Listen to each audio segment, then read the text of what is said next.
Thank you for auditing the Always Positive new music review show hosted by a French professor who at the end of this video is going to tell a joke that is so bad. I made up the joke and I'm proud of it.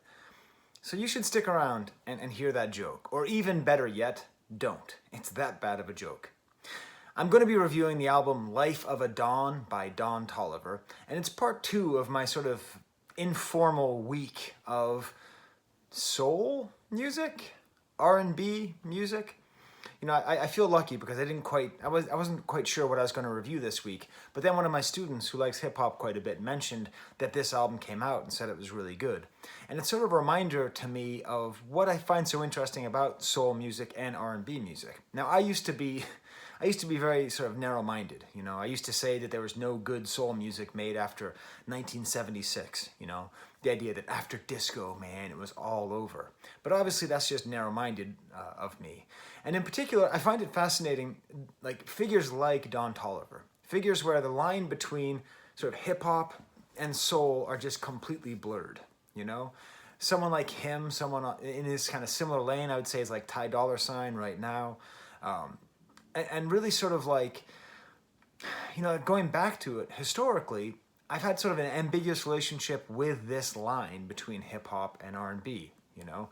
I mean, I didn't totally love Warren G when he came out. I often found Nate Dogg to be a little bit annoying on the Dr. Dre projects. And even going all the way back to Biz Markie in his first album, the TJ Swan, I just kind of wish that guy would stop singing. But part of the joy of doing this channel is it's really forcing me to keep my mind open. And so because of that, I've got to interact with a lot of these kinds of soul singers, usually on the end of hip-hop projects with R&B singers on there. But it's nice seeing this in reverse, because I've been hearing Don Toliver a lot over the last couple of years, and hearing his solo project has been pretty eye-opening. And it's a good sign of, I think, this in collaboration with the James Blake album, who is in a very similar position in that sort of hip-hop adjacent, genre-bending soul singer. It really shows the state of soul music in 2021, and it's interesting, it's conflictual, and the me of 5 years ago would be like, that's not soul music. So what do I want to say about this album? The main thing is just that Don Toliver himself is just such a likable character. He's such an interesting person. He doesn't position himself in a way that a lot of other singers like him do. I mean, he does come across as a lover boy, you know, not certified, an uncertified lover boy, you know, but the way that he talks about women and treats women is a little bit different. It's a little bit more respectful without seeming like he's trying to say how respectful he's being. He comes across as like a sort of earnest, sincere guy who is a player but isn't invested in being a player, has a conflictual relationship with being a player, which is pretty nice on an album, especially with the title Life of a Dawn. You think this is going to be a whole album filled with flexes, and it's really not. There's not a lot of flexes on here. His voice is obviously the center of everything here, and what's cool about his voice is that there's not a lot of features on this album, right? But he has so many different tones, so many different approaches, so many different cadences, rhythms, styles, that at times, songs where he's completely by himself sounds like he has 3 people singing. And that's part of his amazing talent. Now, I should say that the only reason I know anything about him is because he was on Donda, right? So he was on, I'd heard his name before, you know, Travis Scott and all that, but really, it was because of Donda and because of the song Moon.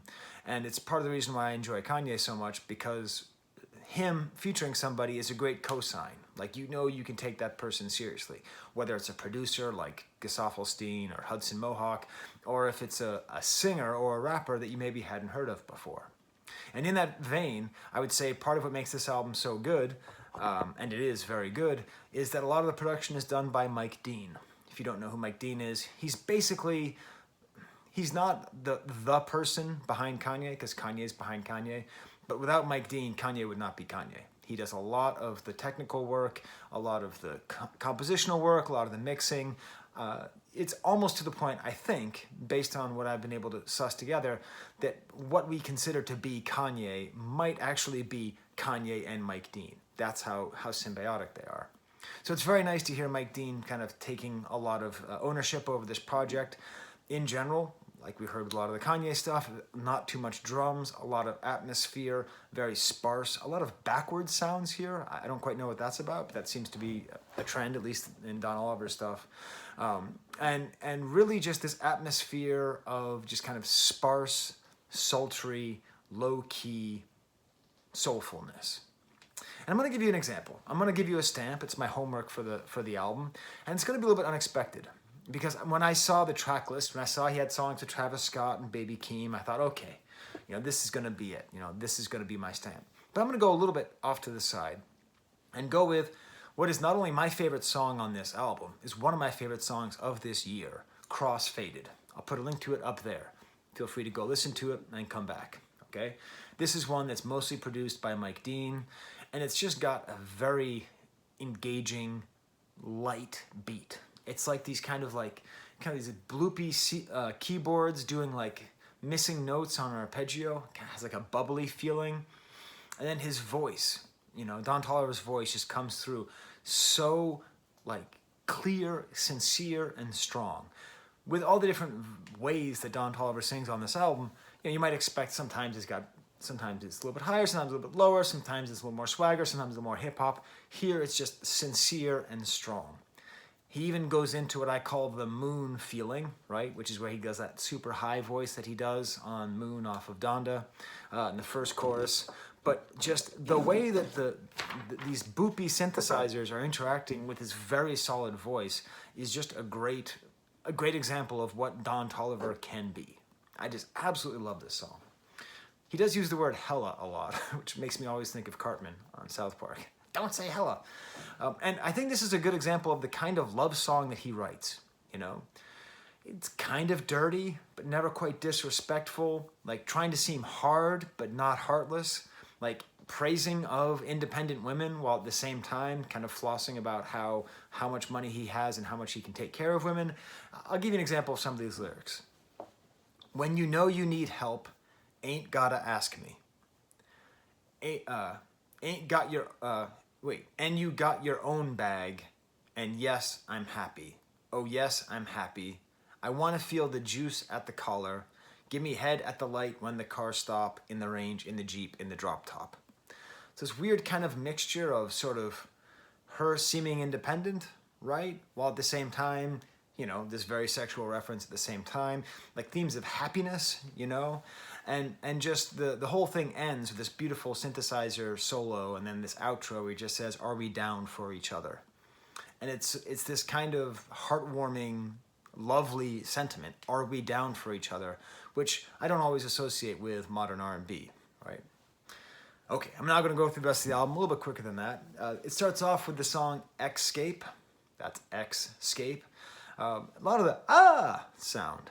Where does that come from? Can someone please tell me in the comments who was the first person to do like a heavy vocoder at the end of a line as an ad lib, just go Is that a Travis Scott thing? I don't know. The production on here is cool. It's almost like an oboe sound here. These like claps in the distance and even delicate guitars in the back. You might sort of feel like he recorded the vocals and then the instrumental was in a different room. The multiple voices of Don Toliver are all over the place here, sometimes simultaneously. His voice seems to come in and out of nowhere, kind of a hip-hop cadence in the verse, and very sparse bridge until eventually he takes rhythms out and then puts them back in. And this is a song all about a sort of justified affair. And again, it's this different position, right? So he's not saying I'm sleeping with your woman. It's more like, hey, woman, you need more respect. 5X is a good example of the 808 usage on this album. So, everyone uses 808s, right? The 808 drum machine, or at least the sounds of the 808 drum machine dominate trap music and therefore all pop music everywhere. But what I like here is it's using some of the other sounds you don't always hear, like the cowbell, the kind of old school doom sound, and this very minimalistic sounding drum beat going on here, all these layers and layers and layers of his voice. It's really quite nice. It is frustrating. He says 5 times in a row, "I seen you flip," and it seems as though this is about being in love with a stripper maybe. But he doesn't say 5 times in a row, 5 times in a row. He says it 6 times in a row. It's like, dude, this song's called 5 times. Form can reflect function. Oh well. Next song is called Way Bigger, which has a very brave production element of just this super blown out bass. it was like, okay, that's interesting. Then the beat goes, and I'm like, not that interesting. And then his voice comes in, and his voice is just so peppy and so rhythmic, you know? It's part of the tricky thing. You know, rap is obviously very rhythmic, but singing is often about glissando and singing you know, it's not always about rhythm. His rhythm is very conscious and very peppy, and it goes really well over this beat. The way he sings, like, he has a lot of slang I don't quite understand, which I find funny. Paid my dues in the streets, I'm litty. Is that like lit? That's the first super okay excerpt you're gonna get on this video. But does litty mean lit? Cool kind of post-chorus, just saying, ooh. Sort of, the flow by the end, I was a little bit tired of it. But then it leads into the next song, Flocky Flocky, with Travis Scott, which is just great. It's got this warbled guitar and fluttering keyboard. The guitar tone even kind of changes. Just again, whatever vocal tone Don Toliver's using here, which is different than the previous song, is just great. Travis Scott is doing the yeah in the back. A lot of this whole channel has been Sky learns to like Travis Scott. Because I don't really know much about him. I haven't reviewed his last album. I've never sat down and listened to an entire Travis Scott project end to end. So I just see him appearing all over the place and learning to appreciate the fact that every time I hear him, he doesn't sound exactly the same. And it seems like what he's doing is a lot of these things that other rappers do that I find interesting. So whenever he comes out with this new album, it'll be exciting because I'll get to be like, oh, that's why everybody does what they've been doing. A good example of this, the cryptic lyrics that are all over this album. Tasting cotton candy, hit the gas. Oh, I'm doing 100. I ain't see the dash. What? So you're going 100 miles per hour so you don't see the dashboard? Is that a thing? Like, you go so fast you don't see the dashboard? I just don't get it. But then he doesn't even understand his own slang. Because he talks about this woman and says that she has the flocky flocky, whatever you call it. And so I don't know what flocky flocky means. I looked it up on Urban Dictionary, found no answer. Please tell me in the comments what flocky flocky means. But I like how it's sort of like, she's got that flocky flocky, whatever you call it. It actually reminds me of me making fun of this kind of speech, you know? Being like, oh, it's a savage person, they're so savage. What you need is the next song. Again, just Don Toliver comes across as a fairly sweet guy. Now, this is a sex jam, you know. He talks about, you know, getting deep in your gut. But the vocal production's really nice. He doubles up the voice in the mid-range. So instead of like trying to harmonize high and low, it goes right in the middle. It's quite nice. A good drumless bridge. Again, just this real trend of just removing drums all over the place. And there's this cool like outro with a piano and a bass going. And it's just really playing up this kind of acoustic sounding as opposed to electronic feeling of the rest of the album. Double Standard starts with one of my favorite lyrics of the year. It's so hard to be human. Don, if I may call you Don, Mr. Toliver. I agree with that. And I think that we need to say that more often. We need to just say, it's hard to be human. It's so hard to be human. It's sort of this other element that you get with this album, you know, where he's not just this guy who's just sleeping with strippers and throwing his money away and buying cars and all that, nor is he trying to act like he's super high above everybody, but there is a kind of like wisdom to the things that he's singing that comes across in a line like that. Lots of auto-tune on here, which is always weird. Like people who can sing, who use auto-tune anyway. I mean, it makes sense because auto-tune doesn't sound like a voice, so it's a different tool in the toolbox. And I think it's a good example, just like I saw with James Blake over the weekend, you know, these great singers who have all these different ways of singing, right? I mean, I feel like you could have James Blake and Don Toliver do an album together and it would sound like 7 different guys, right? But you can have them do all that, plus you can add technological elements to then alter up their voice even more. I mean, I understand that everyone laments, well, a lot of people lament auto-tuning and the death of music and all that stuff. But really, if you like compare an album like this to like a similar R&B album from the 70s, you're going to get a quarter as much sort of variance and development in the vocals that's happening. So I think maybe we should just celebrate that for a second. Not just say everything used to be good. Maybe things are good now. Maybe they're better than they were before. I don't know.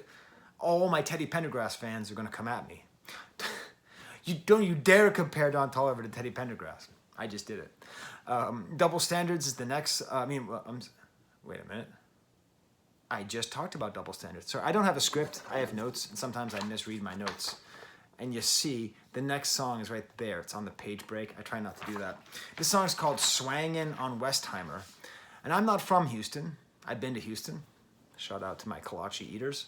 I like Houston a lot, actually. It's my favorite city in Texas. Austin can suck it. But I've never been to Westheimer Street. But this is the second song in like 2 months that's talked about Westheimer. So Sauce Walka was on a song with West Side Gun that was called Westheimer. This one's about Westheimer. I guess it's just a busy street in Houston.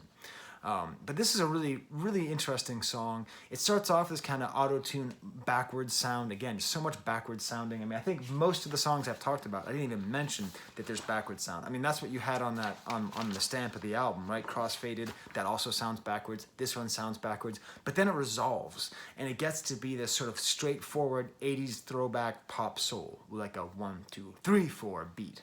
And the thing about this and about a lot of this album is it lets it ride. Just let it ride, you know? Mike Dean and the other producers on here and Don Toliver, they're not trying to fill up everything. It's got that relaxed feeling that good soul music can have, where you just kind of feel like we're not in a rush. We're 51 minutes, 52 minutes, who cares? Let's just stay in this groove. A very, very sweet voice in the chorus. We're going till 5 in the morning. I caught you yawning. Yeah, I guess it get no easy. I know you need me. Ends with a gentle piano. Drugs and hella melodies. Stop saying hella with Kali Uchis. It's nice having another vocalist on here. It's first time really having someone else on here. A really kind of dreamlike instrumental, a chugging synthesizer bass and bells and some harps in the back. And what I like about this is how we have this nice kind of sound bed underneath and a descending melody. And then Don Toliver comes on and his voice is also descending, but the chorus has kind of a soaring feel. And then I read a commentary where he talks about the song and what it's about, how it's not really about drugs. And I'm just going to go on an OK Xer vibe. OK Xer is the equivalent of OK Boomer, but I'm not a boomer. My dad was a boomer. So don't you dare call an Xer a boomer. It's a bad thing. So my OK Xer moment is, he describes this song as a vibe. Can I just say something to you millennials, Gen Zers? What the hell do you mean by it's a vibe? Do you know how often you say that? Do you just mean like it's good? Do you mean like I feel something when I listen to it? Do we need a word for that? Maybe we do. Like what lexical function does the adjective or the noun it's a vibe? What does that do for our language? What does it do for the greater good, right? It might do something. And please tell me in the comments. Like let's have a little conversation in the comments about this, okay? Like it's a vibe. Does that just mean it's got a good groove? Does it mean that it makes you feel good? Does it mean that it makes you hyped up? It feels to me like vibe is too general of a term, because you can have a negative vibe, a positive vibe, an upbeat vibe, a downbeat vibe. Like everything's a vibe. Okay. I'm picking up extra vibrations. 2 a.m. is the next song, and I have to say, if it weren't for this song, I would not have liked this album half as much. You know why? Because I'm a Kanye guy, okay? And I just want the whole album. I'm like, I want to hear Moon singing. Moon. I just want to hear that. It's fine he's doing everything else. He doesn't have to do only that. But if I didn't get a single song with that ethereal, high, echoey, crazy voice, you know, I would have been really upset. You know, like that's what I wanted to hear when I pressed play. And in hindsight, I'm happy it's not all just that, because that would have got laborious, right? It would not have been a vibe. But instead we have it on this song, this kind of nice kind of booty call song that's like sweet and not demeaning at the same time, but also quite sexually aggressive, you know? Trying to get you back in the house, girl, cuddle. Trying to get you back in the house for a double up, hit you from the back, watch how that booty bubble up. I like that he's talking about cuddling, while he's also talking about booty bubble. You know what I mean? That's what I'm talking about. That's the Don Toliver touch here. And obviously, he's not the only soul singer who's ever figured out how to be dirty and sweet at the same time. But I think he does it particularly well. Again, with more backwards sounds, cool 808, very good 808 drum beat. The next song, Get Throwed, I don't love too much. Again, good usage of the usual 808 elements. But the lyrics, I don't know. I just didn't really like it. I'm just going to kind of skip that one. Next one is Company Part 2. Which is produced just by Metro Boomin. He co-produced one of the songs on here. Another kind of backwards sounding beat, right? Where there's some kind of synthesizer put backwards. It's a song about, I guess, love. It's kind of boring, but I wouldn't say it's boring.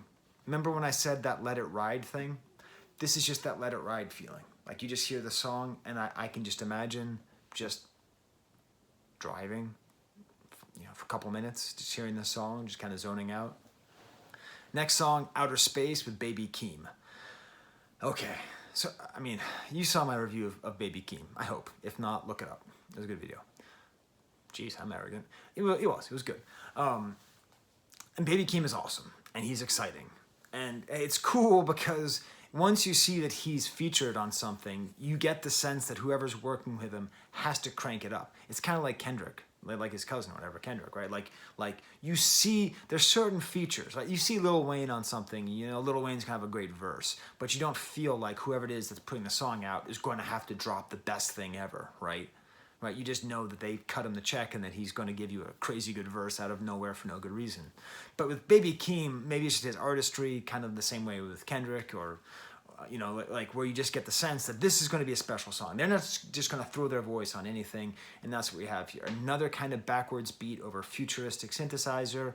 It's cool because Keem comes in, and then Don Toliver actually kind of weaves in, and it's really kind of nice. It's because, like, it made me realize something about Don Toliver and Baby Keem, because there's a full beat switch later on in the song, and kind of an inspirational part. And then they both do more verses, and they both sound totally different than they did on the first time. It makes me realize Baby Keem is similar to Don Toliver in that way, where he can have a song and he can be alone on it and sound like three different guys by his ability to change up his flow, right? Which, of course, he probably mostly got from Kendrick, right? Who could do the same thing. So it's kind of neat, right? So you have these two people who can be at least six people, right? Lyrics are a good example of their sort of combination of respectful and disrespectful of women. You mistreat the hoe, make her feel out of place. That's a big mistake. I cannot relate. Me and my girl moving at a pace. If it's moving too fast, I hit the brakes. Consent is sexy. Thank you, Baby Keem, for emphasizing how sexy consent is. A cool kind of like drumless part towards the end too, where it's just a voice and a synthesizer, and that's where Baby Keem comes back on and just shows off how great he is. I gotta show the light to the weak, dodging the fake woke in LA. That's an interesting idea, the fake woke.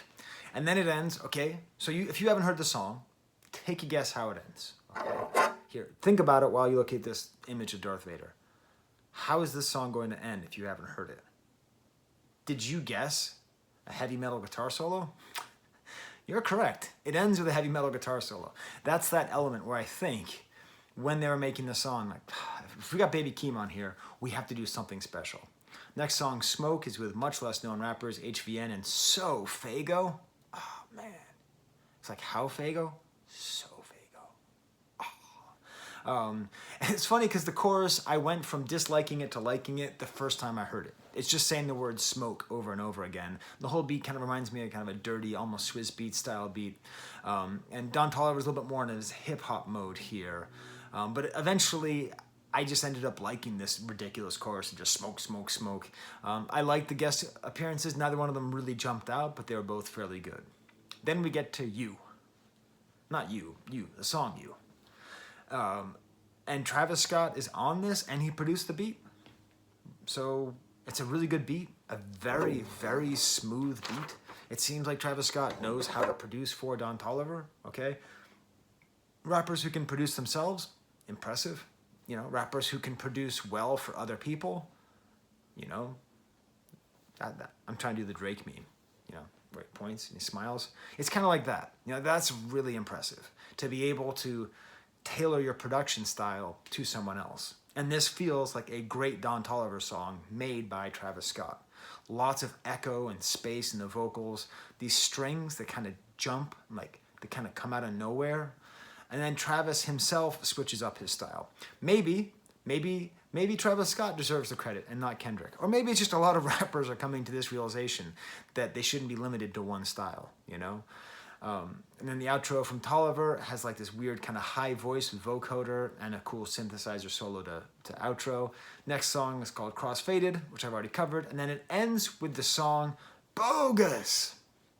I don't know if you're supposed to say it like Ted Theodore Logan from Wild Stallions, but that's how I read it. Cool kind of flute lead, trap beat. Again, he sounds like three different people. It actually ends on something almost, it's sort of the closest thing I would say this whole album has to a banger. Like it almost feels like it could be like a super upbeat, like it feels like it was like just one element away from being a super upbeat club song, but they just kept it back. I think they kept it back on purpose. I think, because they just want to keep this album in this nice, let it ride, middle zone, sultry, smooth, sweet, smart beats. Are you ready for the joke? Okay. What is the similarity between Oliver Tree's mom when he misbehaves and the artist of the album I just reviewed? They both say, "Don't, Oliver." I told you to go. I told you not to stay around for the joke. You didn't listen. Because Don Toliver, it's Don't Oliver. If you just space it differently, you know? Or Don T. Oliver, you know? If Donald Trump married John Oliver, his name would be Don T. Oliver. Don Toliver. Okay. Anyways, if I had my own Reddit page, I would say, would someone please make the baby of John Oliver and Donald Trump and make a picture of it? If not, you can just send it to me on Twitter or something. I want to see that image. Okay, well, until next time, I don't know what I'm going to review next for Thunder on Thursday. I'm open to suggestions for that as well. I'm always open to suggestions. And I think my kids should be getting off the bus anytime. So until next time, there's the camera.